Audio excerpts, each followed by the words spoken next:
আজকের recipe chicken 65। তো এই চিকেনটা কিন্তু আপনি ভাতের সঙ্গে যেমন খেতে পারেন, এটা স্ন্যাক্স হিসাবে সন্ধ্যের দিকেও খাওয়া যেতে পারে। আর খেতে কিন্তু দারুণ টেস্টি হয়। বাইরে থেকে যতটা ক্রিস্পি হয় সেরকমই কিন্তু ভিতর থেকে সুসিদ্ধ, একদম স্পাইসি একটা রেসিপি। এটা দক্ষিণ ভারতে একটা ফেমাস রেসিপি। তো এই রেসিপির জন্য আমি 350 গ্রাম চিকেন নিয়েছি। এটা বোনলেস চিকেন, একটা মাত্র বোন ছিল পাতলা মতো। তো সবগুলোই কিন্তু বোনলেস চিকেন। এগুলোকে ছোট ছোট টুকরো করে কেটে নিয়েছি। মাংসটা খুব ভালোভাবে ধুয়ে পানি ঝরিয়ে তারপরেই মিক্সিং বলে নিয়েছি। এরপর এতে দিয়ে দেবো 1 চামচ নুন, একটা ছোট্ট চা চামচের 1 চামচ নুন দিলাম। আর দিয়ে দিলাম 1 চামচ ধনে গুঁড়ো, আর দেবো 1 চামচ কাশ্মীরি লাল লঙ্কার গুঁড়ো, আর দিলাম গরম মশলা 1/2 চামচ, সামান্য একটু গোলমরিচ গুঁড়ো দিয়েছি। দেবো 1 চামচ আদা রসুন বাটা, আর অর্ধেক একটা লেবুর রস দিয়েছি, এটা 1 চামচের মতো হবে। আর ছোট চা চামচ ব্যবহার করেছি, তার জন্য প্রত্যেকটা উপকরণ প্রায় 1 চামচ বা 1/2 চামচ দিয়েছি। এটা যদি নর্মাল চা চামচ হতো তাহলে কিন্তু আমি 1/2 চামচ করে দিতাম।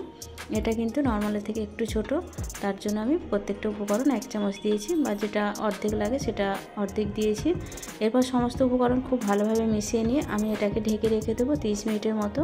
30 মিনিট অপেক্ষা করব। তারপর ঢাকনাটা খুলে আমি কি করব, এতে বাকি যে উপকরণগুলো আছে সেগুলো এর সঙ্গে মিশিয়ে দেব। তো 30 মিনিট হয়ে গেছে। এরপর ঢাকনা খুলে আমি এতে দিয়ে দেবো প্রথমে 2 চামচ কর্নফ্লাওয়ার। যেহেতু চামচটা ছোট তার জন্য 2 চামচ দিয়েছি।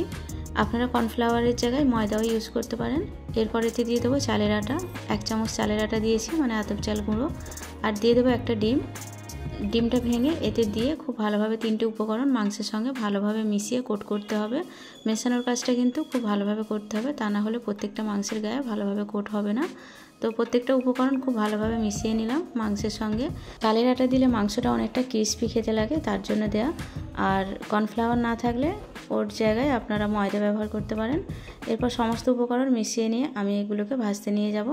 একটা ফ্রাইং প্যান বসিয়ে দিলাম গ্যাসের উপর। এবার প্যানটা গরম হয়ে যেতে পর্যাপ্ত পরিমাণে তেল দিয়ে দিলাম। তেলটা যখন গরম হয়ে যাবে তারপর আমি একটা একটা করে মাংস দেব। একবারে কিন্তু দেব না, দুটো ব্যাচে মাংসগুলো ভেজে নেব।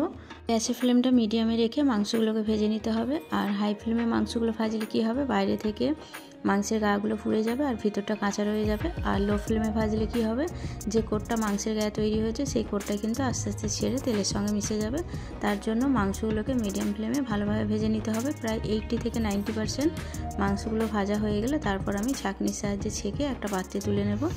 বাকি যে মাংসের টুকরোগুলো আছে ওইগুলো কিন্তু একই রকমভাবে মিডিয়াম ফ্লেমে উল্টে পাল্টে ভেজে নিতে হবে। তো প্রথম ব্যাচের মাংসগুলো ভাজা হয়ে গেছে। এরপর এগুলোকে ছাঁকনির সাহায্যে ছেঁকে তুলে নেব। আর বাকি যে মাংসগুলো আছে সেগুলো কিন্তু একই রকমভাবে আমি একই পদ্ধতিতে ভেজে নেব, গ্যাসের ফ্লেম মিডিয়ামে রেখে। আমার দুটো ব্যাচেই কিন্তু মাংসগুলো সব ভাজা হয়ে যাবে। আর এই রেসিপিতে বোনলেস চিকেন হলে বেশি ভালো হয়। উইথ বোন চিকেন হলে অসুবিধা নেই, তবে বোনলেস চিকেন হলে কিন্তু চিকেনটা খুব ভালোভাবে সেদ্ধ হয়ে যায়। এরপর মাংসগুলো আমি তুলে নিয়ে এই গ্যাসেই আমি একটা ফ্রাইং প্যান বসিয়ে দেবো। এই প্যানে আমি 2 চামচ সরষের তেল দেবো, সাদা তেল দিলেও হবে, আমি সরষের তেল দিয়েছি। তেল গরম হলে এই তেলে দিয়ে দেবো 4টে কাঁচা লঙ্কা, 4টে শুকনো লঙ্কা, আর 8 থেকে 10টা দেবো কারি পাতা, আর দিয়ে দেবো 2 চামচের মতো চিলি সস।